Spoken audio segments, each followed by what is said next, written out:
Y'all, what's up? This is Markeem, the Nightmare Baller One, as you're watching me on Nightmare Comics One. I had a little bit of time due to some things with work, things kind of working out in my favor. So I figured I wasn't able to make it for the Blue Moon this week. Guys had a great show, even without the star. You know what I mean? They had a great show though. I enjoyed it. It was more laid back than usual because I know how to poke everybody. No, they had a great show though. They had a great show. It wasn't like a really loaded week, so this was kind of a good week for me to miss. And then all they was talking about is WWE and Jesus Christ, and nigga shoot me. but I wanted to talk about a few things that have happened and a few things that have been on my mind, and because this is a traditional Blue Moon episode, Blue Moon Extra. So mattress is still back there. This bed is never made up. uh, oh, that comic back there. That's the third part of the Sean Knight White Knight universe, the Batman universe. It kind of lost its mind, but it's good stuff. I might talk about that a little bit, even though it's not relevant. I'm looking at it. It's making me think about it. But yeah, so first thing at the top, I feel like we should talk about because I've seen it a lot and it's been discussed a lot the past few days. Is Swerve's interview with DJ Vlad. First thing I want to talk about, Swerve, why are you even doing this? Why would you go? I know why. But DJ Vlad is, if you're not familiar in the hip hop space, he is what is known as a culture vulture. This motherfucker doesn't really care about like hip hop and what people are going through. He just cares to monetize off of hip hop. In my opinion, that's just how I interpret things, right? And then he tells like he frames things in his interviews as something they aren't. And the Swerve thing is proof of it. Like all he does is stir up shit and then dime out people and tell their personal business. Apparently, you know what I mean. From what I've been told, he's just all around just horrible, horrible human being. But his interviews are really popular. A lot of people watch him, and Swerve decided to go on his show and do an interview. The thing that a lot of people are talking about though is when he talks about his time when he got released from the WWE. And he tells the story that a lot of people have told that even one of the people that the person that's been offended has kind of confirmed anyway. But he told the story about how B-Fab was on a flight. Top Dollar, AJ Francis, Top Dollar asked about the flight. Apparently Vince McMahon got upset, like, hey, just do your job. He got a little bit aggressive, and apparently this is what got them fired. Uh, or that's what Swerve said. Talent told him. He didn't say like, hey, that's what happened. He said that's what talent told him. You know what I mean? And then AJ Francis decided to get online and basically tell Swerve, keep my name out your mouth, blah blah blah blah blah. When at the same time he confirmed, like shortly after this release, that they said he was being aggressive because he asked about his people, which is good. Like he should be like straight up. He should be at his base level, right? Like he should be applauded for that because this is like I don't know how close of friends they are. I guess they would be, right? Because they traveling together and stuff like that. He asked about somebody he thought was a friend of his because he wanted to make sure they were going to be okay. He wanted to make sure they were going to be good. Vince McMahon is the bad party here because he was like, oh, you just do your job. You're talent. I don't have to answer to you. When nah, motherfucker, this is a young woman that he wanted to make sure was safe. This is how we're all raised as men. You know what I mean? Especially black men. We're all raised to make sure that we're supposed to make sure our queens are safe. You know what I mean? So on that base level, he's not wrong. What makes him wrong is that all Swerve didn't disrespect him. Swerve didn't say anything negative about him at all. He just repeated the story that he was told by other talent. And in this sensitive motherfucker, like he real fugazi, man. Keep my name out your mouth. Like, what are you talking about? This is also a story that you yourself confirmed. You went on a podcast and said they got mad at me because they said I was being aggressive. Why? Because I was looking out for my people. Like he confirmed the story. So I don't understand his problem here. But this wouldn't even be a story, right? It wouldn't even be a story at all if Vlad didn't fucking put the headline the way he did in the goddamn. And this is what he does. This is what he does. He framed the headline as something that it wasn't. You know what I mean? He talked about.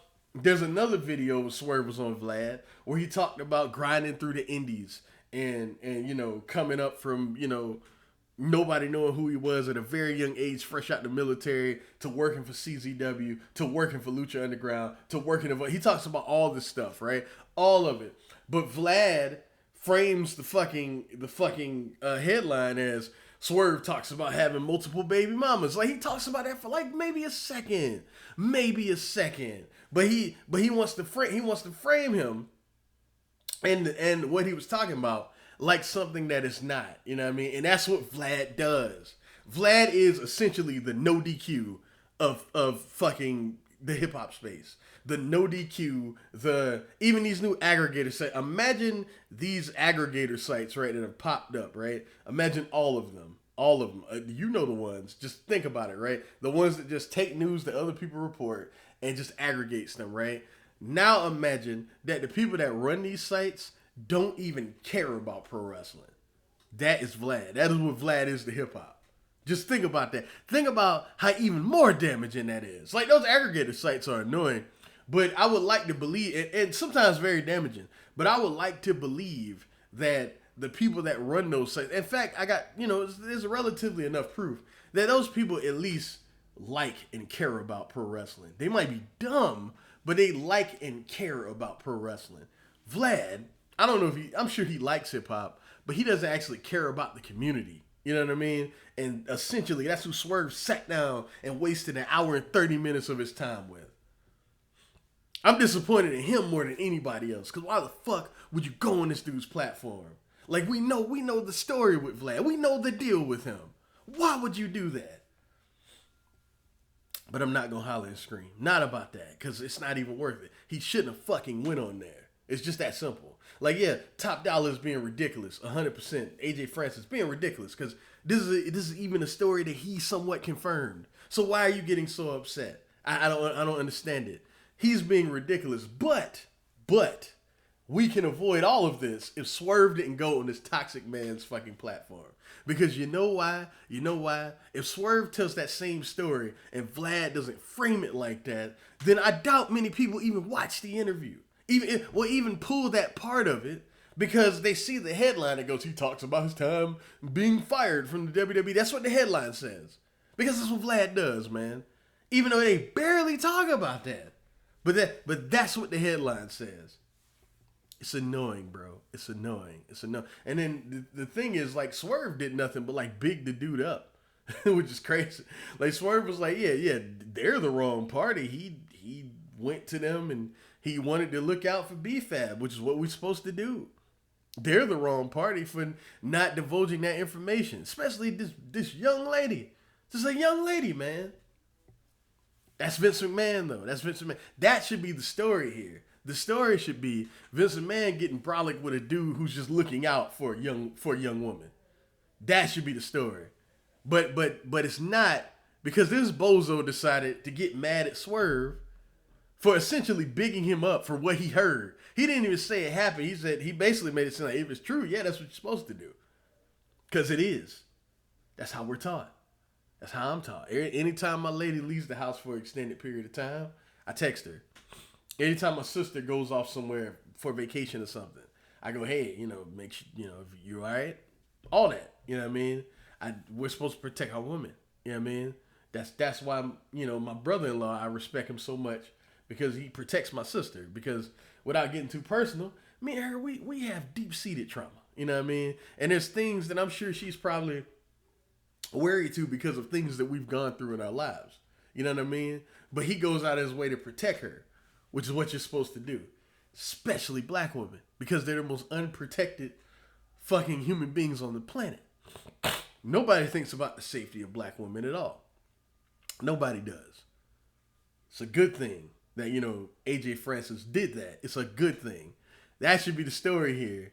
But this weird nigga decided to get mad at Swerve for him basically just repeating what he heard. It's kind of crazy. Anyway, I've spent enough time on DJ Vlad. Please, y'all, do not watch that whole interview. I've seen like the clips of it. I'm not watching that whole interview, and I'm kind of upset that I watched it from the YouTube link the first time because Vlad don't even deserve that. Fuck that guy, man. And it annoys me that so many like rappers that I respect and so many like personalities in hip hop that I respect, they fucking go on his show, man. They go on his show and they just keep giving that nigga space, man. Keep giving that nigga time and energy. It's kind of weird. Anyway, moving on to something else that pissed me off. So, Rob Van Dam basically commented on the Spike spot that everybody wants to write a think piece on and talk about.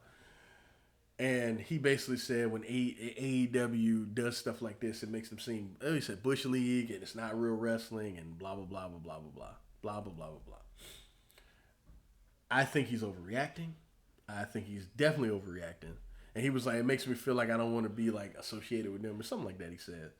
I feel like he's overreacting, and a lot of old wrestlers, they kind of take that route to like, shit on AEW when they're a little more gritty, a little more dirty than like the WWE, which is honestly what they should be. They should do stuff like that, to be honest with you. They should, I 100% believe that. They should do stuff like that. They should lean into shit like death matches and shit like, the Puro style and lucha, like the whole grand scheme of pro wrestling, because the WWE doesn't do that. I think they should do that. But I've seen the stupid thing, people going, Rob, you were in ECW. Like, how dare you talk about blah, blah, blah, blah, blah, blah, blah. And Rob, to be fair to him, in real time, he didn't even enjoy the stuff he was doing. Like, he said it himself. Like, he didn't like a lot of that stuff. So, like, for people to go, you were in ECW, you shouldn't talk about blah, that's missing the point. You know what I mean? I just think, let's address the point. Not that it's coming from Rob Van Dam, because, him being in ECW means nothing, because, at least with him, because he didn't even like that stuff. He was just there because that's the company that wanted him, that's who paid him. You know what I mean? And if you listen to like him talk about like his old work, he hates a lot of it. The only matches he really bigs up are the ones with Jerry Lynn. He don't like a lot of that stuff. Sabu's his best friend, and he says all the time, I don't even like those matches. Like, he says that all the time, but that's number one. And honestly, they only had like 2 good ones. but still not the point. I think he is overreacting because at the end of the day, Jon Moxley is a pro wrestler, man. Jon Moxley decided to take that risk. He decided to take that bump. He decided to, him and Edge, Adam Copeland, decided to do this. So to say it's a stupid bump and his safety and blah, blah, blah. Stop playing the safety police with somebody who decided to take the risk. When you watch extreme sports, when you watch whether it's the X Games or whatever you watch. Like, I know a lot of people were in extreme sports at one point. Nobody is going, these guys shouldn't be going this fast and doing these rotations on this half pipe. It's unsafe. Nobody's thinking like that because these are grown men and sometimes teenagers with their parents' consent. But like, these are people who are of sound mind and body most of the time that decided to take the risk. If they decide to take the risk, who are you to play safety police? It doesn't matter. It doesn't matter. Some people are risk takers, man. Evel Knievel, Daredevil, famous Daredevil, throughout history. He decided to take these risks, man. It's not our job to police what these people do with their bodies, man. It's really not. It's really not. And look, they had a no disqualification hardcore match that we knew was just going to be a knockdown, drag out fight. Anything goes. Anything can happen. So, okay, some spikes was bought out and he fell on the spikes. It's really not that big of a deal. Something could have gone wrong, absolutely. But at the end of the day, Jon Moxley decided to take that risk. And if you say, well, what about kids that watch this show? Well, then there's a big thing that says TV 14 on the goddamn show. Be a parent. Be a parent. You know what I mean? I don't know what to tell you. Be a parent. These arguments are almost like video games make my kid shoot up a school. You know what I mean? No, you not doing your job made this kid shoot up the school. You not being involved in this kid's life made him shoot up the school. It's not the video game. Doom didn't make your kid decide to go out and shoot up the entire school, because on Doom, you're shooting aliens. Call of Duty didn't make your kid go shoot up the school. When Call of Duty, you can press a button and random shit happens. You get a kill streak and press a button and then random shit. You know what I mean? It's not real, bro. Pro wrestling, form of entertainment. And it can look a variety of ways. Just because anybody does anything that is different, you know what I mean, than what you're used to, it does not mean, oh, it's not pro wrestling. You can not like whatever. I don't care what you don't like. We're all human beings. The most popular form of pro wrestling on the planet. It grinds my gears to the point I get like migraines watching it. And like I sometimes I'm a horrible and mean person to the people around me because I have to watch this form of pro wrestling. What the WWE does is literally an attack on everything that I am. Literally an attack on everything that I am and everything I believe in, right? But it's not, like, look, the only time I would even discuss this shit is the show. Because it got to the point where, like, I have nothing nice to say about this shit. So the only time I ever post about it, really, if you check my Twitter and anywhere else, right? And anywhere the only time I even post about this shit is if I have something positive to say. Because everything else is negative. So I'm like, yo, like, if you, like, honestly, like, that spot, really not that big a deal. Jon Moxley took the bump. It's a risky bump. Pro wrestlers take risky bumps all the time. And it's his choice to make. Him and Edge are professional wrestlers. Professional wrestlers. Professional. That means we know what we're doing to an extent. We know sometimes you can't control the unpredictable, but like we know everything that can go right and everything that can go wrong with this bump. And John took it perfectly. He took it perfectly. So like what why are we talking about this still?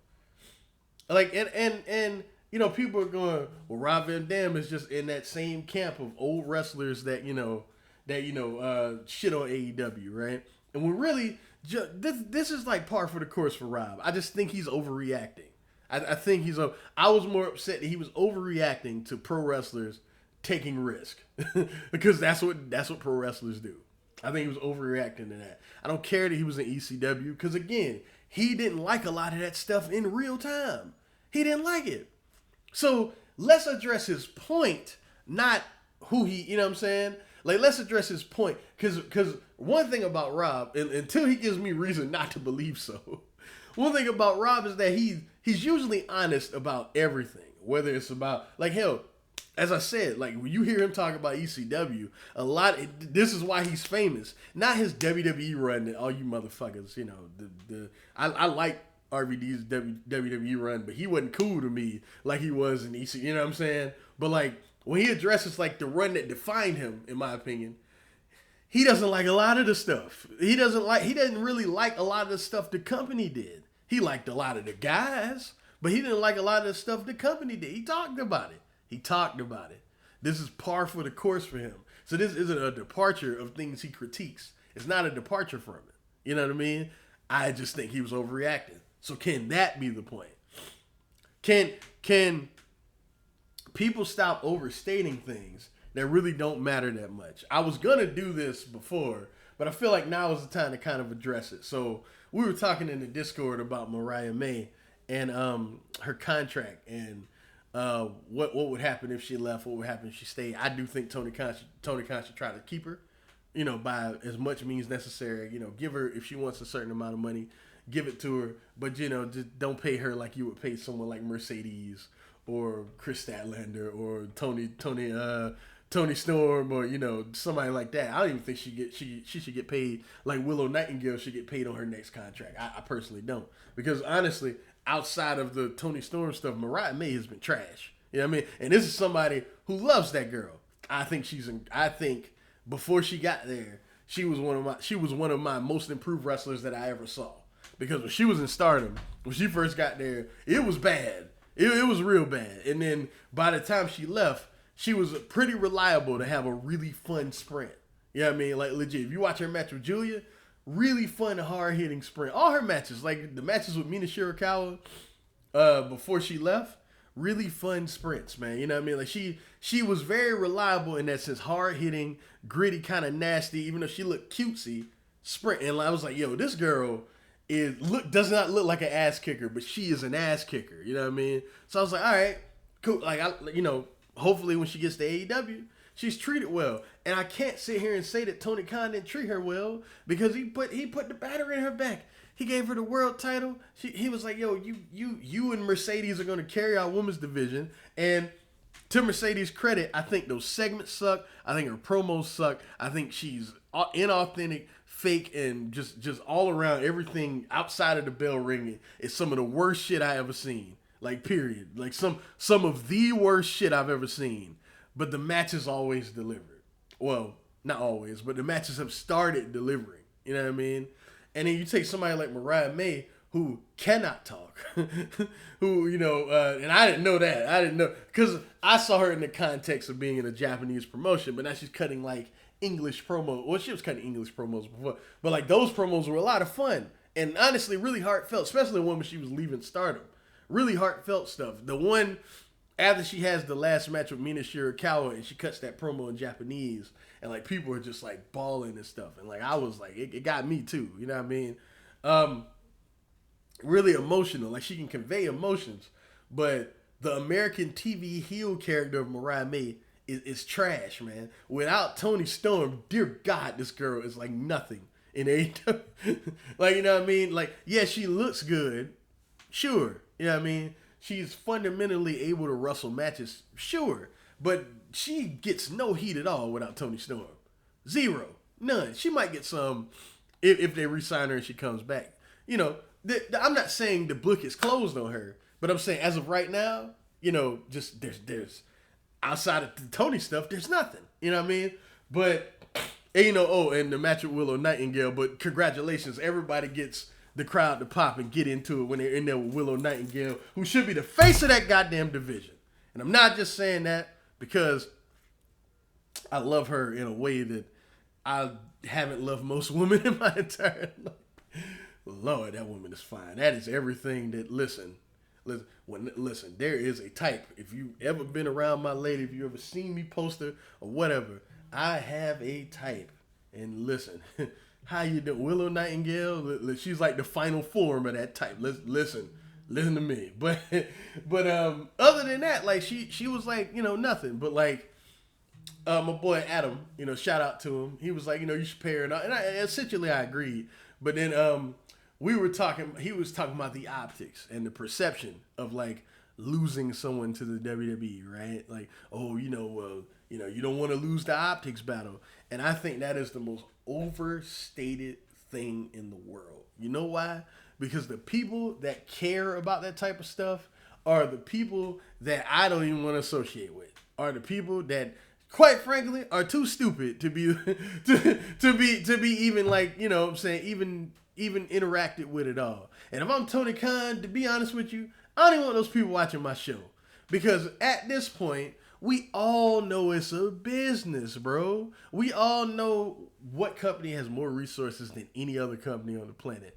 The proof is in the pudding. The game is the game. You know what I mean? It's not the proof. Like, I know people also, brought up New Japan fans being upset that AEW and Tony Khan was like stealing all their wrestlers, right? And it's not that New Japan fans were like, the perception, well, we lost another one to, because they New Japan can't keep their people. The perception, the way most that I've talked to, the way most New Japan fans think is that you gotta stop bending the knee to those people so they steal your people. You know what I mean? It's a totally different thing. Like the perception that like, this company is way better than this other one because they have these people or they took them from this other place is only something that dumb people think. It's only something that dumb people think. It's just that simple, and it's so overstated. Because people were like, "Oh, that's part of the reason why AEW is struggling." AEW, in terms of business, in terms of ratings, has been going this way since slightly before Revolution, because the show has been better. Things have been well built. Things have meaning. Things have a beginning, middle, and end. All that stuff. It's been going this way. That is why. Who cares who the WWE takes? Who gives a fuck? I don't care. I'm not watching this show thinking, oh man, what are they gonna do? Because the WWE keeps stealing people. I'm smart enough to know this is a business, and those are the type of people that I won't watch in my show. To be quite honest with you, you know what I mean. To be 100% honest with you, it's just this dumb online discourse with like, oh, we got another one. Oh, Tony fumbled Saraya, guys. Like this is the stupid online discourse that people fall for. You know what I mean? When it's nothing. Oh shit! I'm not editing that out. My phone fell. I'm not editing that out. Hold on. Both of them fell. I got my Pixel and my Pixel. This is the work phone, but and this is the really quick. This is the S25 Ultra, dope ass phone. Pin should still be Bluetooth though, but yeah, like those are the dumbass people that I don't even want to watch my show at all. To be honest with you, who cares, man? If you think that much of contracts and how business works in pro wrestling, then you're stupid. Like, it's no need to talk to you. You're stupid. It's just that simple. But that's just a couple more things I can really go into. I might do that as like a full topic, like dumb discourse things that people overreact to, like Rob Van Dam with pro wrestlers deciding to take risk and the perception battle. Stupid. It's just stupid. Anyway, I was asked to talk about the state of Joshi. To be honest with you, I am behind on everything except basically Stardom. So I can't really tell you. I did see recently I watched not even recently, the last non-Stardom match I watched was Shuri and Sari, which is dear Lord. One of the best matches of the year. One of the best matches of the year. Like my match of the year, and I don't know if it's gonna be top, is Gabe Kidd and Kenny Omega. Just by how my girlfriend was that night, it was just magical in this house. It was magical in this house. The only thing that I can think of that will match the emotion of in this house of what Kenny and Gabe was is if it's Finley and Goto. Like if they deliver the match I know they're capable of, watching it with this woman is gonna be insane. Because it's a good chance Finley might win the belt, and like she's like all in on it. She's like, look, win Sakura Genesis. Like she's like, what are we doing that day? What's going on? I'm like, listen, I don't know, but like that's the only thing I can think of that might actually top that in here. It might not be as good of a match. In fact, I doubt it will be. But in this house, that might be Masawa Kobashi in this fucking house. You know what I mean? That match gonna go crazy in here. I'm telling you. Like, I cannot wait. But what was I saying? Yeah, but that's the last like non-Stardom match that I saw. The Shuri and so I know I'm behind. I ain't seen none of TJP since January. I'm fucking up. But what I want to talk about really with the state of Joshi in general is a lot of people are upset with hate and the fact that like they're like this heel stable that does the run-ins and all of the House of Torture, the Death Riders and all that, right? A lot of people are upset. And look, I understand why, but these houses have proved that this thing is working.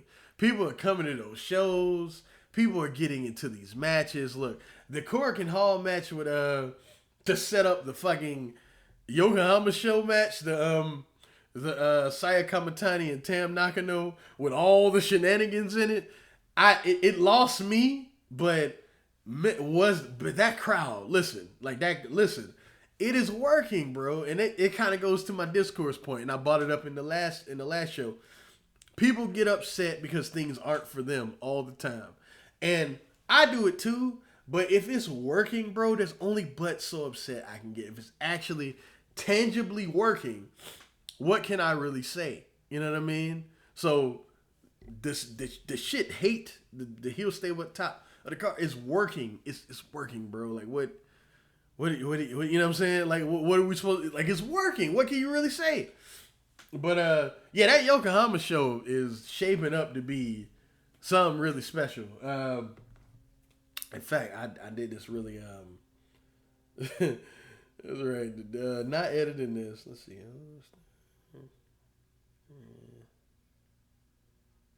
Give me a second. Queen of 2025. All right, here we go. All right, so let's look at the matches. So we got Saya Kamatani versus Tam Nakano, career versus career match. Loser leaves Stardom for the World of Stardom Championship. I mean, seems like Tam is leaving, right?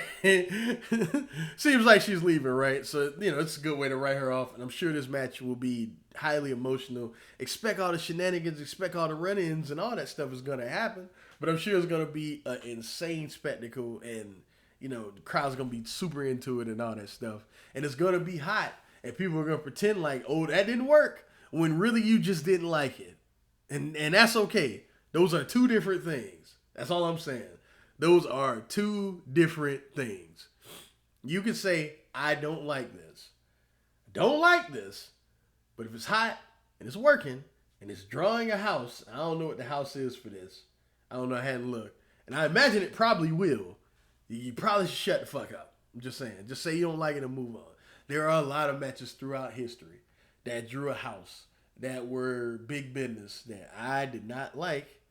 And I just moved the fuck on. Like, a very good example, Finish the Story.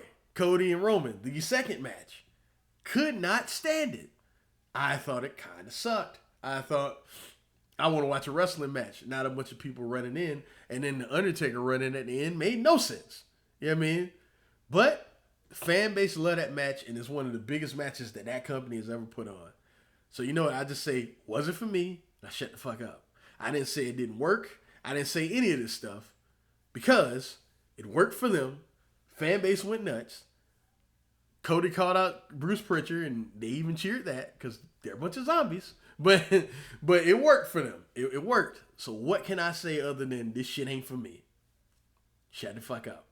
Because this match, it will be a similar deal. Probably gonna be better wrestling in it because they will wrestle. But you know the run-ins and stuff, that's gonna happen. That's all gonna happen. And the crowd's going to cheer. And they're going to lose their mind. They're going to be on the edge of their seat. They're going to be tense and all that stuff. It's going to be dramatic as hell. And you're going to have people come on here and lie. Come on the internet and lie and say, it wasn't any good. You can book it. But best match on the show is going to be Mayu Iwatani versus Suri. I don't care what else they announce. That's going to be the best match on the show. The first match they had, not first match, but the match they had last year for this belt was one of the best matches of the year. One of the best women's matches of the year, period. To some people, probably the best to some people. And I fully expect this one to be just as great. And I think Suri's going to win. I think, now's the time. Especially, with all the rumors and stuff of Mayu leaving. I think this show will shake Stardom and completely change the company.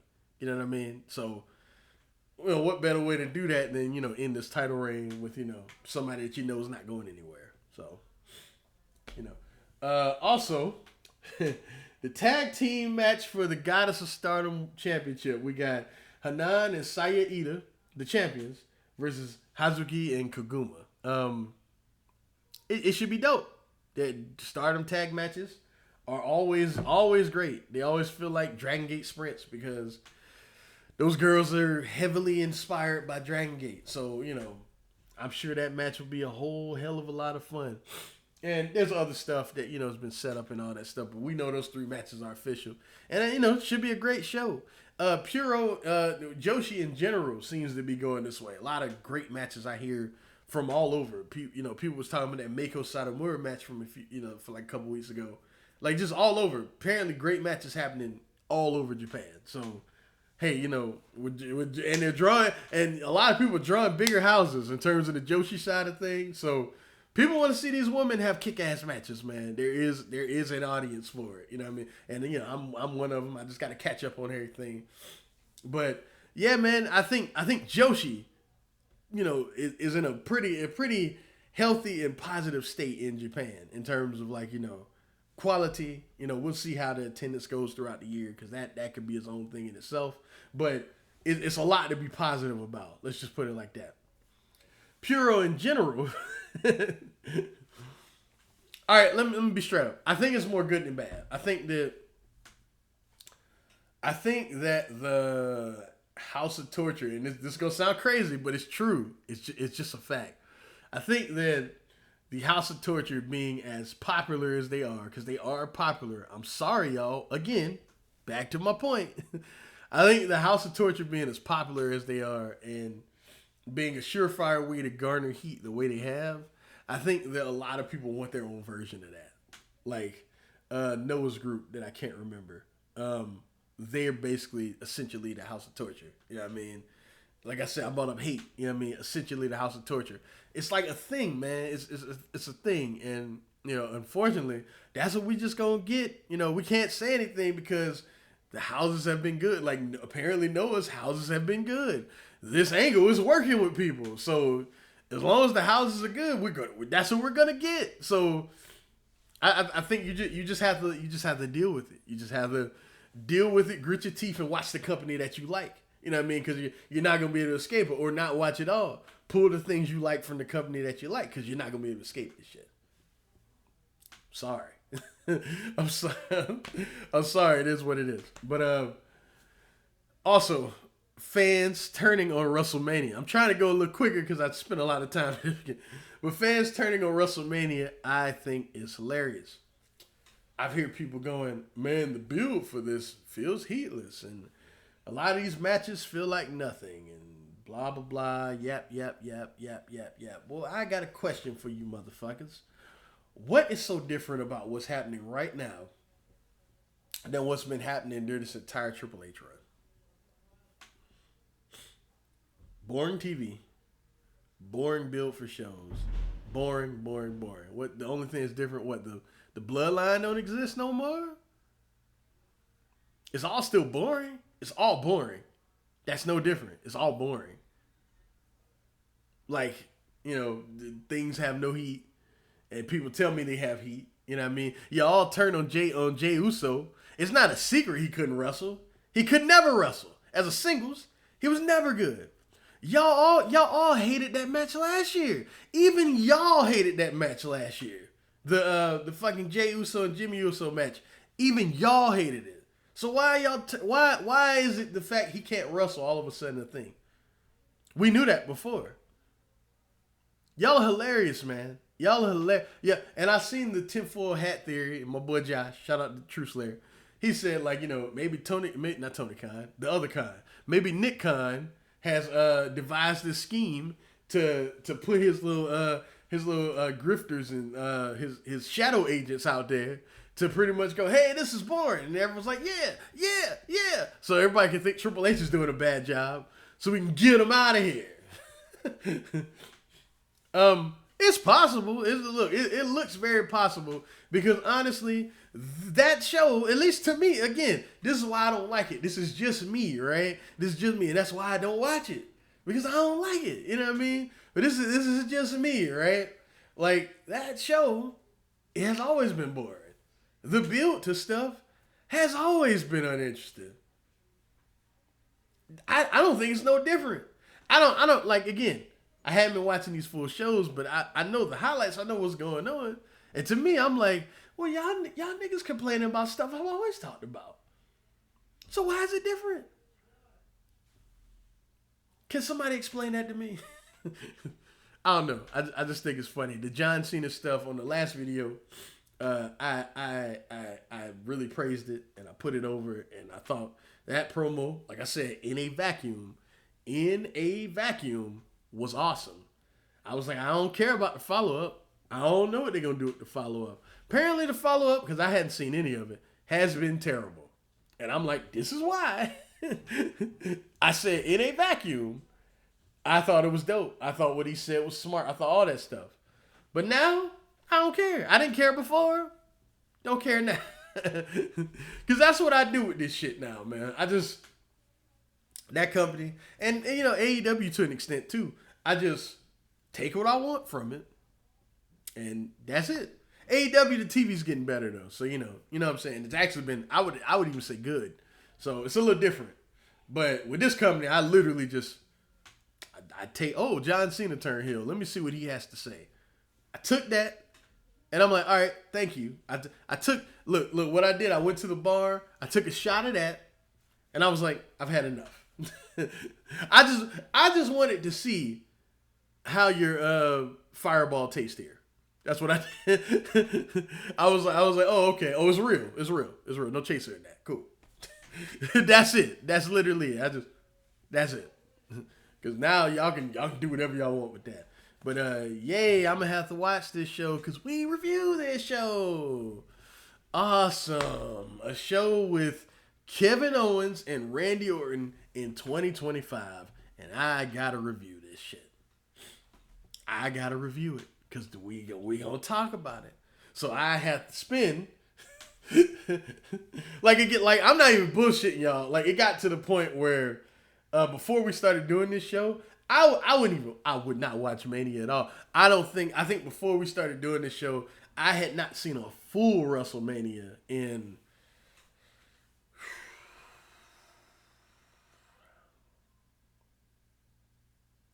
I don't know. A full WrestleMania? It was a while. It was a long time ago. You know what I mean? It was like maybe the good Roman Reigns Brock Lesnar match. Man, I think that's the last full show I watched. Maybe the one before they turned Roman, and the one where Brock was beating the shit out of him and just talking shit to him. That one, the good one. You know what I mean? I think it's the last. I believe. I don't know, but yeah, I feel nothing for this place, man.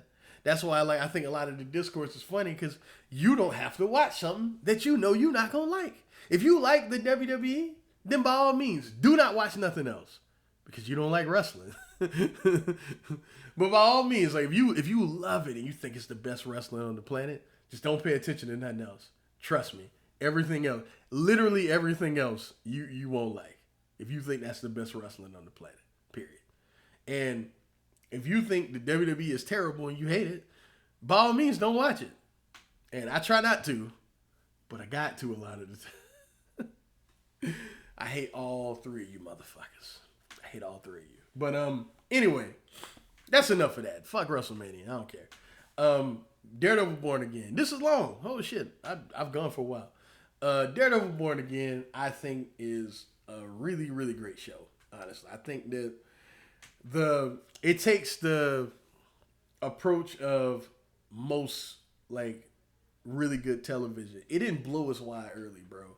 Like everything has escalated to this point to where everything that we've seen the last 2 episodes has felt earned. You know what I mean? I think that season 2 will be more of what people want, like balls to the wall, all that stuff. I think season 2 will be more of that because I think season 2 is where they will fully resolve Mayor Fisk. You know what I mean? Because he's not just going to be the mayor. That's crazy. Like, he's not just going to be well, he might be the mayor in Spider-Man 4. That might tie into it, maybe. But I hope so. That'd be cool. But let me tell y'all about my theory. All right. So, BB Urick, is, you see those videos, right? It's like BB Urick, her report, right? Where like the people talk about the state of New York City and how, you know, Mayor Fisk is this and Mayor Fisk is that. And then you had the one person on the last episode, it was like, who's going to fight for us? Like, we need somebody that's really going to protect us. What if this isn't just them reporting, her reporting the news, right? What if it's not that? What if these videos are one long campaign tape, like a campaign ad for the person running against Wilson Fisk? And I've already brought this up on Snapchat, but it's just for everybody. What if that person is Luke Cage? What if all of this is one long campaign ad for Luke Cage? Because what if like this season ends where like BB Urick goes, I appreciate all you guys for watching, this video series, but I just wanted to get a snapshot of what was going on in New York City, and I have a special guest that wants to, announce something really big to you guys. She turns the camera, and it's Luke Cage with like Danny Rand behind him, massaging his shoulders. The Danny Rand part is what I. But him going, hey, I'm Carl Lucas. You know me better as Luke Cage, the bulletproof defender of Harlem, and I love this city. And we can't have men like Fisk, turn our city into something that it's not. And I just want to announce that I'm running for mayor of, New York City. Because he fits everything, right? He's not a mass vigilante. Everybody knows, Carl Lucas, Luke Cage. Everybody knows, Everybody knows him. You know what I'm saying? So he's technically not breaking any laws at all. He doesn't wear a mask. Everybody knows what he looks like. And everybody knows he's the bulletproof protector of Harlem. And that's why in the book, in Devil's Reign, what they're adapting, he ran against Fisk because he loved New York City, and technically he's not breaking any of the laws that Fisk put in place. It's perfect, right? Is it not perfect? And it's a good way to bring him back. It's a perfect way to look, give Finn Jones another shot as Danny Rand. I will not get over how good he was in season 2 of Luke Cage. That guy in season 2 of Luke Cage is Iron Fist. Like that guy, that version of him is the Iron Fist. You know what I mean? It's that version of him, and it's like the super calm, super chill, the Zen version of he's either super angry like he was in season 2 of Iron Fist, which everyone admitted he came off much better in that than he did in season 1, or most of the time, what he was in season 2 of Luke Cage, the voice of reason. The one that goes, hey, calm down. Center yourself. Legit. That is so, I want them back together on screen, bro, because it worked so well when it worked. I was like, this is finally what I wanted this Netflix universe to be. I love Daredevil. Daredevil is one of my favorite superheroes. Hello. What's it called? What's his name? Salil Ahmed, whatever his name. Been reading his run. Love it all. You know what I mean? I love Daredevil. You know what I'm saying? My favorite superhero. But, not my favorite superhero. One of my favorite superheroes in all of Marvel. But my favorite team in all of comics is not Batman and Robin. You know what I mean? It's not Ted Kord and what's it called? And Booster Gold. It's not Green Arrow and Speedy. It's Luke Cage and Iron Fist. You know what I mean? And like Luke Cage, like the one thing that a lot of people don't know about me is that Luke Cage and Iron Fist helped me get me into comics. First comic I read was a Spider-Man book. I believe it was Spider-Man versus the Juggernaut. I don't remember it directly. But the first series that I really dove into was Power Man and Iron Fist from the 70s. Because a friend of mine, his dad had a bunch of Power Man and Iron Fist. So I spent hours and hours just reading through all of Power Man and Iron Fist. Then eventually I got into Batman. Then I got into Daredevil. Then I got into Captain America, who is my favorite Marvel hero. Then I got into the the X-Men was before Captain America. I got into the X-Men. Then I got into Captain America. Then it just kept going from there. You know what I mean? To the point where I'm like, I'm buying comics every week now. You know what I mean? I read single issues.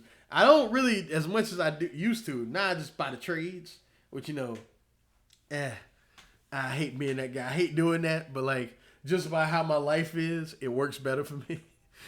I still try and read everything, you know what I mean? I'm like behind all you motherfuckers, but I'm catching up. But except Transformers. I read Transformers monthly. But yeah, so I really wanted them to, get that right. And it was so disappointing to me that Iron Fist was not what I wanted it to be when it first launched. And it tainted him forever in the minds of everyone. You know what I mean? Because if people really gave that character a fair shake, you would see that like in Iron Fist season 2, which isn't great, but it's fine. It's fine. You know what I mean? And in Luke Cage season 2, they essentially fixed him. But he'll never get another chance because of, what Scott Buck, you got to see me, brother. You got to see me, brother. One of these days, you got to see me. All right, it's just that simple. But yeah, I also am a little frustrated that I believe they're gonna reveal the identity of Muse, which really takes away from the intrigue of that character. When Charles Soule represent him, I'm gonna get to him. When he invented him, when he was in the middle of his run after I think the 10 Fingers arc was first. Which one was first? Was it 10 Fingers or was it? I can't remember. But when he introduced him, there was like this mysterious the issue that his work was introduced. There was like this mysterious guy who was like able to manipulate these people's blood and make this weird art. What they're doing in the show, essentially, is this weird guy able to manipulate people's blood and make this crazy art and stuff like that. And then when Matt encountered him, it was Muse, like like it is in the show. But in the show, in the comic, Muse is an Inhuman that nobody knows his identity. He's just an Inhuman that went through what they call it, the shit where they get their powers when they in the chrysalis. I can't remember what it's called, but Terrigenesis. When he went through Terrigenesis, got his powers, and then became because he apparently we don't know who he is, but apparently he always had these serial killer psychotic thoughts. You know what I mean? And apparently he escaped Adelan. He lived on Adelan with the royal family, and he escaped and he got to Earth. You know what I mean? And then when he got here, he was like, "Oh, all these beautiful people that I can make my art with." You know what I mean? Because there's an amazing part where, Matt catches him. He goes, "Who are you?" And he takes his mask off, and it's like this unrecognizable face because he's fucking mangled and destroyed his face. You know what I'm saying? And I'm like, they're not gonna do that in the show. It's just gonna be a character that we saw before, and I think I know who it is, but I'm not gonna say it here. But I think it's just gonna be a character that we saw before, and I'm gonna be upset, man, because that's not ideal. That's not the way to do it. I do like the swordsman cameo in Born Again because it leans into, all these vigilantes are like, yo, this guy is really hindering my life. Because I think it's cool that swordsman, who they frame like a villain in Hawkeye, actually turned out to be, another vigilante and a hero. You know what I mean? I love that now Marvel is, and say what you will about the MCU, but I love now that they realize that the street level characters are a huge part of the Marvel universe. Because Spider-Man, although Spider-Man joined the Avengers and was part of the Avengers and stuff in the MCU, all of the best Spider-Man stuff is the street level stuff. Why do you think he calls himself my friendly neighborhood, your friendly neighborhood Spider-Man? Because essentially, he is the hero of Queens, New York. You know what I mean? Like, all of the best Spider-Man stuff is the small scale stuff, man. Like, yeah, when he was with the Avengers, when Brian Michael Bendis first put him on that team, it worked initially because there were no Avengers. You know what I mean? Like, Brian Michael Bendis' new Avengers was the whole point of like him establishing this new team, and then when more of the characters came back, we can get rid of some of the characters that weren't associated with the Avengers. You know what I mean? When some of the other characters came back. Problem that Bendis did is that when those other characters came back, he didn't get rid of the characters that should have been Avengers, and that's what and the team was just bloated, and the book became just something else. But again, his Avengers though, totally great stuff. But I just wish that the mystery behind Muse will stay in place, because these people, the showrunners of this show, they love Charles Soule. Apparently, it's clear. His run of Daredevil, they love him because they have pulled Matt's girlfriend from that run. They pulled Muse from that run. They even pulled the Irish bank robbers from the most recent episode from that run because they are in a story. Blind Spot and Daredevil's first case together is stopping a bank robbery from the Irish mob. Those people love that run, and I love that run of Daredevil. You know what I'm saying? So I think it's cool that they're able to keep a lot of the elements from that run into this. You know what I'm saying? Into this now, and also I noticed something because I went back and I looked at some of the credits in the first episode. If you read the credits, it says special thanks to story consultant Charles Sewell, and I was like, all right, see, all of the best stuff, man. All of the best stuff. Every one of these adaptations we get, right? All of the best stuff come from people who fucking love the character. And these people, they didn't go, hey, we're going to adapt old Daredevil. Because the Netflix show kind of did it. They kind of did all the big stuff. They did Man Without Fear. They did all the Frank Miller stuff. All of that. They told the story of Born Again in season 3, which is the best Daredevil story ever. They told, They told Elektra versus the Hand. They told that story too. They told Elektra's origin. They told it all. You know what I mean? They told it all. The first meeting of Daredevil and well, really that's not the most famous meeting. That's from Garth Ennis, but that they told that story though. You know what I mean? The whole thing with Daredevil with the gun taped to his hand, and that's from Punisher. You know what I mean? All of that stuff is from you know what I mean? So they hit all the old stuff.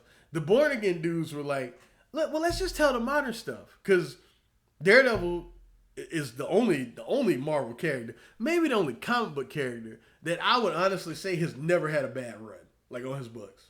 Like the only one I can think of is like less than good is Andy Diggle, and there's some really great stuff about that. So it's like, you know what I mean? And he's the only one. He's literally the only one that I can say that about. There have been some bad Batman runs. Tony Daniel, hello. There have been some bad Superman, horrible Superman runs. Been horrible X-Men. Horrible, like the only of the big two that I can think of. The only Hulk, listen, that's my dog, but good God. But the only like character that was bulletproof from it is Daredevil. So they was like, let's just take the modern stuff and bring it to the MCU because that's the easiest stuff to bring to the MCU. I think it's all genius. Another theory that I had, other than the Luke Cage Mare thing, is the Punisher. I don't know if anybody else has said this, but I think the reason why Frank was so weird when Matt ran into him and he was all combative and defensive, I think he was blipped. I think when Thanos snapped, I think he turned into dust and it confused him. I really believe that. I think it confused him, and I think it made him just not the same. You know what I mean? Because when we look at the Punisher season 2, where he ends up, he's the Punisher. You know what I mean? He's going around punishing crimes honestly. That's what he does. That's how season 2 ends. He finally becomes the Punisher. And now he's like all weird and like dismissive. He has his arsenal, all that stuff. But he's like, yeah. And then Matt's like, you can actually be of use. You know what I mean? And he's against this whole killing thing and all that stuff. But he's like, you can actually at least help people. You know what I mean? And Frank's not doing anything. He's just in his cave, just hanging out with his guns and stuff. I think it's because he's been snapped. And I think we're going to find that out. I think, like, Matt's going to, like, finally talk to him, like, hey, brother, I don't agree with your methods, but why did you stop? Like, why are you just, like, gone? Now, we know why Matt stopped, because of Foggy. You know what I mean? Foggy's death. For the record, I think he's dead, but I don't think he's dead like people think. Let's put it like that. We'll talk about that later. Not today. But, and he goes, I lost 5 years of my life. That's what I think is going to happen. And then that'll tell us like, oh, that's why. That's why. Because he was blipped. I think he was the only one. And I think what's going to make it so awesome is that I don't think Foggy was blipped. I don't think Karen was blipped. I don't think Daredevil was blipped. I think the only one of this main cast that we've seen, all these characters that were blipped, was Bullseye and the Punisher. That's what I think. I think Bullseye was blipped, lost 5 years of his life, and the only thing that was on his mind was getting revenge for what happened. That's what I think. But yeah. We'll see. We're gonna see him again too. We definitely gonna see him again. Even the Wilson Fisk stuff. This is why. It's part of the reason why I wish James Wesley was still alive, because he's such a big part of like that modern like Charles Soule and Chip Zdarsky run. Like he becomes like the way he was in season 1, being like Fisk, like, you know, personal butler and all that stuff. He's so awesome in that. There's this story where because Kingpin in the current comic books is married to Typhoid Mary. If you know anything about Typhoid Mary, he has controlled her life for decades and decades and decades, and then he finally fell for her. You know what I mean? So like they're married, him and Vanessa divorced. You know, Vanessa's off in perpetuity. I think they might have killed her off. I can't remember. But he's with her, and it was this guy at this like big party that he went to. This is just an example of how awesome Wilson Fisk is. But there was this party that he went to, and this guy was there, and he said to Wilson, he was like, "Oh, you fall for the unsavory characters, huh? I mean, she is just not of our ilk at all. We're the elite of the elite, and she is just like, you know, but you can't help." He said, "Love is love. Am I right there, Wilson?" Slapped him on the back, right?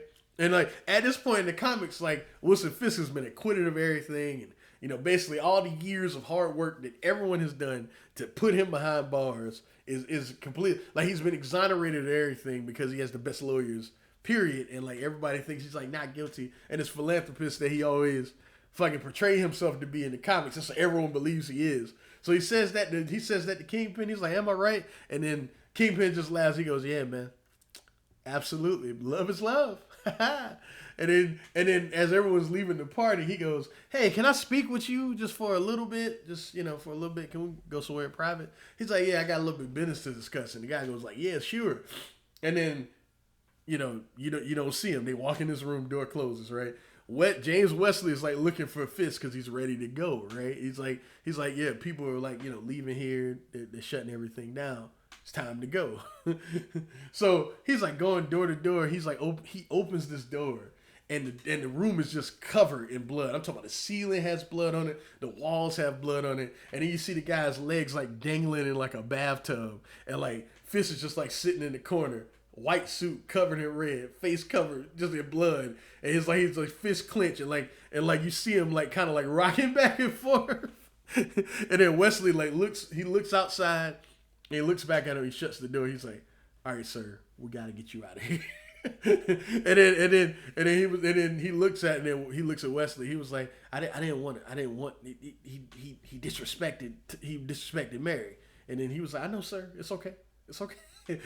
we got to get you out of here." And then like, you know, he takes his stuff off and like holds his fist down and stuff. That's the type of stuff he would do. Just a great character that I hate that they didn't preemptively think to keep him alive, because he's such a great character. And I see they're trying to do that with the boy, what's called it, Michael Gandolfini. I think that's his name. Whatever his character's name is. They're trying to do that with him, and it's just not gonna hit the same. But yeah. So those Daredevil Born Again, great stuff. I'm rambling now, giving examples of Daredevil shit I like. Let's move on. So Avengers Doomsday. They announced the Avengers Doomsday cast. And what I'm going to do, because, again, very professional, I'm going to pull up the full Avengers Doomsday cast and give my thoughts on all of the cast that has been confirmed. So let's do it. So Chris Hemsworth is Thor. No surprise there. Sam Wilson, Anthony Mackie is Sam Wilson. No surprise there. Vanessa Kirby is Sue Storm. No surprise there. Paul Rudd is Ant-Man. No real surprise there. Florence Pugh as Yelena Belova. I'm a little disappointed they announced that, because it kind of tips off the fact that nothing's going to happen to her in Thunderbolt. So maybe it will. You know, maybe we'll play with the multiverse a bit. Wyatt Russell as John Walker. Again, tips that off. But, you know, maybe it doesn't. We shall see. Tinoch Huerta Mejia. I think I said Mejia. As Namor. Super excited about that. That means they have plans for this dude going forward. And he is going to be a player in the MCU and not just a one-off villain like he was in Black Panther. Super excited about that. Also, super excited about the interactions that he may have with Sue Storm and Reed Richards. Super duper excited about that because he was one of the highlights of Black Panther, Wakanda Forever. And honestly, I love that movie. I know a lot of people had a lot of stuff to say about it. I personally love that movie. In fact, I didn't love the original like everybody else did. I didn't. And leaving the theater, I think I might have liked that one more. I'm not gonna lie to you. I'm not. I know that's a controversial take, but I think I did. I think I did. I mean, obviously, no character in it was as good as someone like Killmonger, but I think I like that one more.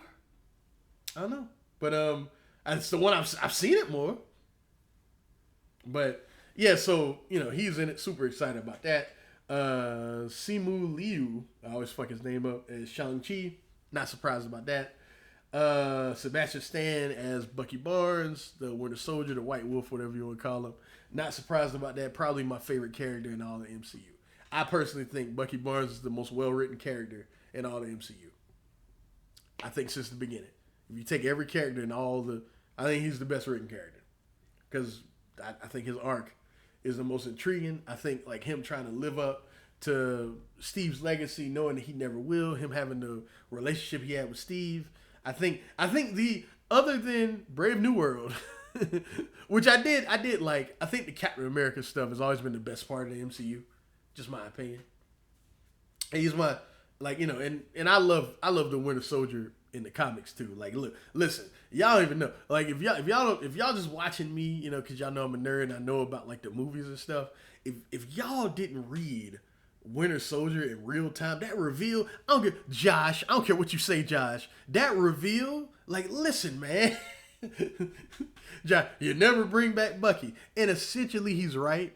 But if you do it, that's the greatest thing I've ever read. Like, if you want to do it, that's the greatest way to do it. But yeah, so no surprise there. Letitia Wright as Shuri the Black Panther. Again, no surprise there.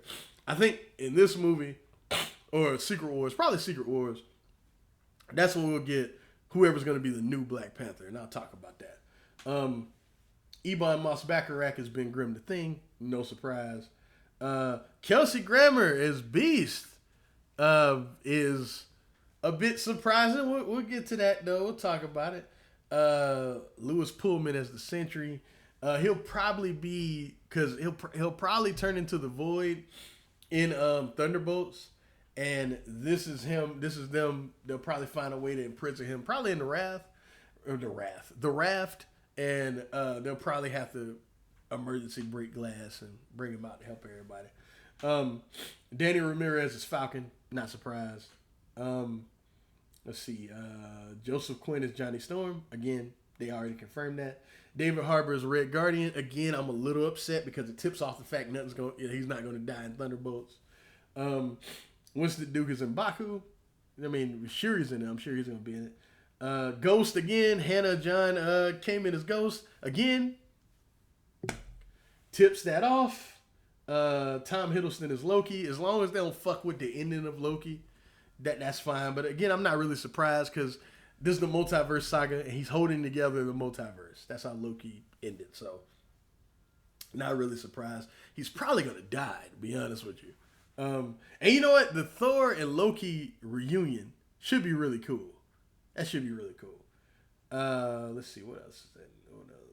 Cancel. Oh, shit. These ads popping up. Hold on.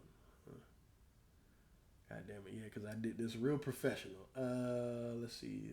M'Baku, Ghost, Loki. Here we go. Patrick Stewart is Professor X. I'll talk about that in a second. Ian McKellen is Magneto. Talk about that in a second. Alan Cumming is Nightcrawler. Really happy to see that, but I'll talk about that in a second. Rebecca Romaine is Mystique. All right.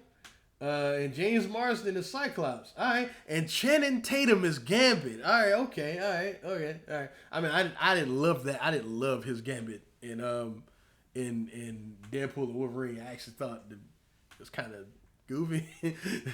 But maybe he won't be in this setting, but we'll get to that. Pedro Pascal is Mr. Fantastic. All right. And obviously, Robert Downey Jr. as Dr. Doom. Or whatever he's going to be in Doomsday.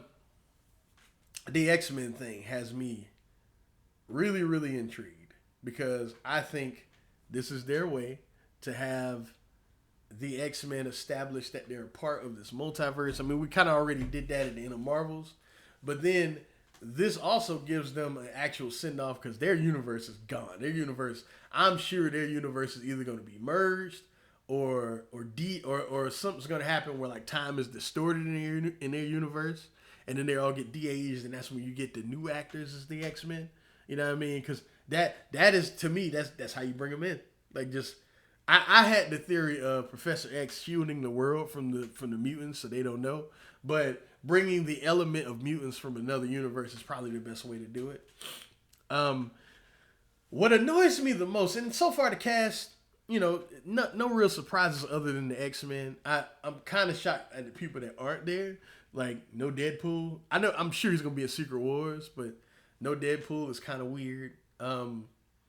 No, let's see, who else isn't in this? No, none of the Guardians. Should there be in Secret Wars somewhere? Yeah, man. Not a whole lot. Like, no Blade at all. No, it's a little weird. No Black Knight. None of the Eternals. I think it's a little, I know they want to stay away from the Eternals because it wasn't real reviewed, but they still, you introduced them. No Moon Knight. No Miss Marvel, no Captain Marvel, no Monica Rambeau, whatever she goes by. And I think she goes by Photon in the MCU. But yeah, none of them. That's a little strange, just a little bit strange. I do like that U.S. Agent is going to be a thing going forward though. I like that character too, the right wing Captain America. Even though they didn't really do that in the MCU, but I'm more so like intrigued by the people they didn't announce. Maybe they're just saving them for the next movie. But I am annoyed that Jonathan Majors and the MCU fumbled Kang the Conqueror because this is multiverse stuff and time and all that stuff. It's him.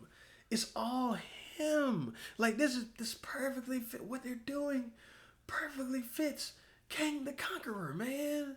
The multiple timelines, multiverse, and all that. Because it's going to be time travel in this. It's going to be fucking time travel. They said that the snap at the end of Endgame, Iron Man snap at the end of Endgame, will directly tie into what's going on with, him being Doctor Doom in this movie. And, man, like, none of that now. We're getting none of that shit now, bro.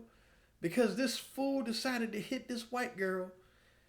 And they also, before that, fumbled who Kang the Conqueror was. Kang always loses, bro. The thing is, Kang always loses. His whole, since he was created, his whole identity is losing. But, hence losing, he has a backup plan on top of backup plans on top of backup plans. That's him. That's essentially him. The Council of Kangs, I'm so upset that we'll never see them again because that adds to, what Doctor Doom realized with the fucking multiple timelines in the multiverse. How to harness this. Because the reason why Doctor Doom was able to take the power of the Beyonder is because he realized that the only real Victor Von Doom in the entire multiverse was me, 616 Victor Von Doom. So, as a result, he was able to read Secret Wars. I won't go into it, but that's what makes him special because he is the only one true Victor Von Doom. And he kind of learned that from his dealings with Kang and Kang going through the multiverse and him seeing how the Council of Kangs work. And there's actually a Council of Reed Richards that we'll probably get to. So Miles Teller will probably be in this. I know y'all all love Fan Force. What's the nigga that played him in the early 2000s movies? Him? He'll probably be in this too. They all probably be in this, to be honest with you. Don't be shocked if the Fantastic Four, the Miles Teller cast is in this somewhere. Because hey, multiverse.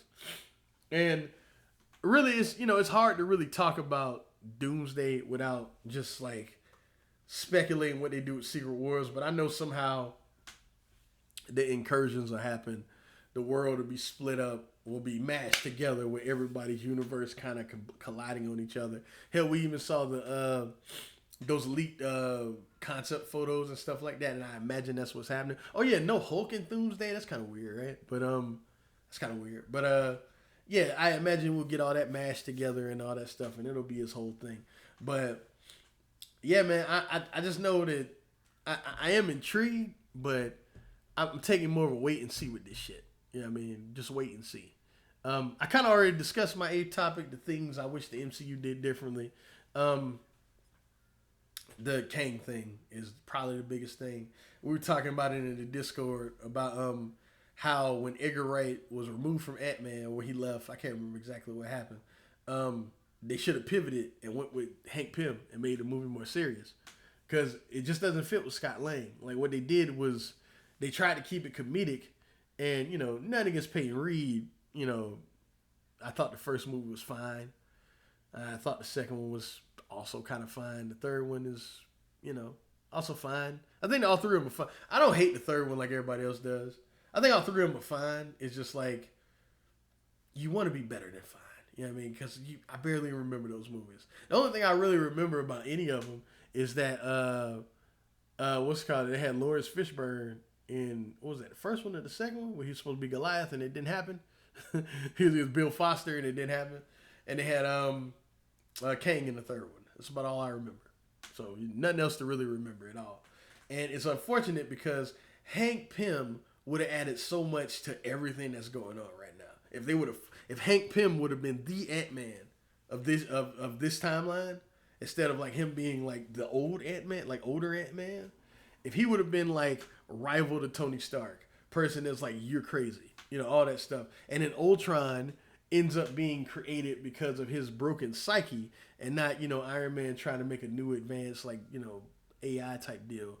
Instead, Hank Pym makes this AI because he's tired of, what the Avengers do. He thinks it's kind of futile. And, his psyche ends up breaking. And his psyche is also tied to Ultron's psyche. And Ultron's psyche ends up breaking, because that's what happens in the comics. None of that because they went with Scott Lang. And that's probably one of the things I really was annoyed by. Obviously, Tony never fighting Mandarin. Tony never fighting Mandarin hurts right here, bro. Hurts right here. What's some other ones? There's a few, but that's just a few. I just wish that they would have leaned into what made more thematic sense, into what would have been more fun. You know what I mean? Because they're starting to pay for it now. They're really starting to pay for it now. Because could you imagine if they would have went with Hank Pym, and then there's a new Ant-Man, and then you do the Scott Lang story? Way more effective, right? Imagine if Tony fought the Mandarin, right? Tony fought the Mandarin for the 10 rings and all that stuff. Didn't kill him, but the Mandarin is still around to this day. And he's still like doing stuff and all that stuff. And then you can reveal that he's Shang-Chi's father. Could have did all that. I mean, I actually like that twist that they put, because he's not his dad in the comics. I actually like that twist they put on it. But it's way more effective, right? Had Tony fought this man before. You get what I'm saying? Stuff like that, man. Just stuff like that. I wish they would have went with what made more thematic sense than what's more fun. I mean, and a lot of times the more fun option turned out to be a bad idea. So, I wanted to talk a little bit about comics I've been reading, but I won't do that. I've been reading stuff.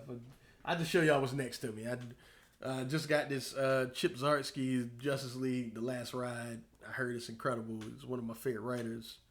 I'll let y'all know how that is when I'm done with it. Obviously, I saw Daredevil earlier. There's some X-Men stuff over here too. I'm still in the trenches, man. I'm not. I'm still in the trenches. But last thing before I get out of here, because I've gone for an hour and 18 minutes. I didn't think I'd go this long, but who am I kidding? I talk. I get to talking. I start talking. Fatal Fury, City of the Wolves comes out in a little less than a month. Been involved in both betas, because the betas have been open to the public. I think they need to push this thing back. I don't think it's ready. The online is still weird. The matchmaking is still terrible. They pushed this thing back, but the gameplay is so great. Cristiano Ronaldo looks like so much fun. I cannot believe he's in this game. But yeah, man, just push this thing back. That's all I really got to say. MK is now officially done. We just got the T1000 release, and I think he is fucking amazing. And it really makes me sad that like this game is dead now because I think he is, and this is not hyperbole, maybe the most fun fighting game character ever. It's very possible. Like he can do everything. He is and honestly, not even that hard to pick up and play. Like anybody can be good with. He's fucking incredible. He's fucking incredible. I don't know if he's the best. Again, MK I stopped playing because just of nobody else was playing it now that I cared about, and the matchmaking now is even not as good because a lot of people hopped offline too. So the game is just kind of dead, and I wish it wasn't because there's a lot of cool stuff there. You know what I mean? There's a lot of cool stuff there. But T1000, listen, I almost think people should get it for cheap and buy T1000 because whew, so much goddamn fun, man. So much fun. And last thing I want to talk about because it's fitting because I'm wearing the shirt. This is Will Ospreay's AEW Assassin's Creed Shadow partnership t-shirt. I thought it was this cool design, and Will Ospreay at All In last year sold the fuck out of Assassin's Creed Shadows. If that didn't make you at least want to try that game, because listen, everything he did was so cool. Having Roger Craig Smith talk to him as Ezio Auditore, have all the fucking parkour and all the fucking breakdancers come out there and do all the shit they did. It was awesome. You know what I mean? I was like, I'm at least gonna try this game when it comes out because of Will Ospreay, and I bought it. I think it's really fun. I think has all the Ubisoft bloat to it, all of the Ubisoft like problems. Not as bad though. It's not as many icons on the map. The map seems a lot smaller than you're usually used to because like Assassin's Creed Valhalla was stupidly big, just stupid for no reason, just big for no reason. And this one's just big. You know what I mean? It's just big, but it's a lot more variety in what to do. The story is kind of generic. I like Yasuke as a character. Naoe is cool too. I think they're fine characters, not great and memorable characters. They're no Ezio Auditore. They're no Connor Kenway. Hell, they're not even Bayaka Siwa, to be honest with you. But they're fine. They're fine. I think the game is good. I think that it's good, it's flawed, and it's a lot of fun. But the way people discuss this game is so weird, man. It's so weird. Like they're so fixated on, is this a success or not? And honestly, Ubisoft reported how many players the game has. And people go, but yeah, how many sales does it have? Well, let's throw all that out, okay? Ubisoft Plus allows you to play the game as part of the service. That's not a sale. If you pay a little bit of extra money, you can play the game. A lot of people have Ubisoft Plus, so that eliminates sales right there. Then you have the aspect of, let's say I live in a house with multiple gamers, and I do. My girlfriend is a gamer to an extent. Her son is a gamer. Let's say I live in a house with multiple gamers. Am I buying extra copies of the same game so everyone can have a copy when we all use the same fucking console? The answer is no. The only reason people are being so weird with this game is because it stars a black man. That's why. Look, if you're an Asian person, right, and you're upset that Assassin's Creed used for like a actual person for the first time, but they did not as a protagonist, and they did not use an Asian protagonist. I get like an actual figure, like an actual Japanese. I get it, and I'm with you. If that's how you feel, if you're an Asian person and that's how you feel, I'm with you, and I can understand how that could be frustrating. This isn't necessarily for you. It's for the weird white people, and I'm gonna call the dude bros, the weird motherfuckers that go, you go woke, you go broke people. Like on some level, this game is a success. This game isn't a failure. Does it change the fortune of Ubisoft? Probably not, because they're going through financial problems. We know this. You know what I mean? But the game itself is a success. Why are y'all fighting so hard to basically say something that is not true? If it's not massively successful, then that's one thing. Okay, but on some level, this game is way more successful than these Ubisoft games have been lately. You know what I mean? Way more successful. I seen the weird guy post the video of Yasuke. I hadn't got to the character yet, but the trans character or the non-binary character that's in the game that Yasuke can have a romantic relationship with. One thing about this game is that the game doesn't give you massive choices in the story, but it gives you massive choices on how you interact with people and how your relationship with people changes. It does give you the choice in that. So this motherfucker decided to do this. Because I saw this video, he's like, oh my God, I can't believe you decided to do this. Because the game gives you the choice. So if you decided to do that, then that's what you wanted to do. The game gives you a choice. You can't do the game what the game gives you a choice to do, and then complain about the choice that they gave you. It doesn't work that way. All because you're fucking weird, transphobic, racist, all the phobias and all the istis. You niggas are all that. You know what I mean? The game, on some level, is a success. Is it a massive success? I don't know. But on some level, it's a success. So just shut the fuck up and stop trying to pretend like this thing is a failure when it is not. Oh, Split Fiction is great too. But I've talked for like an hour and 26 minutes, y'all. Time for me to get the fuck out of here. Peace.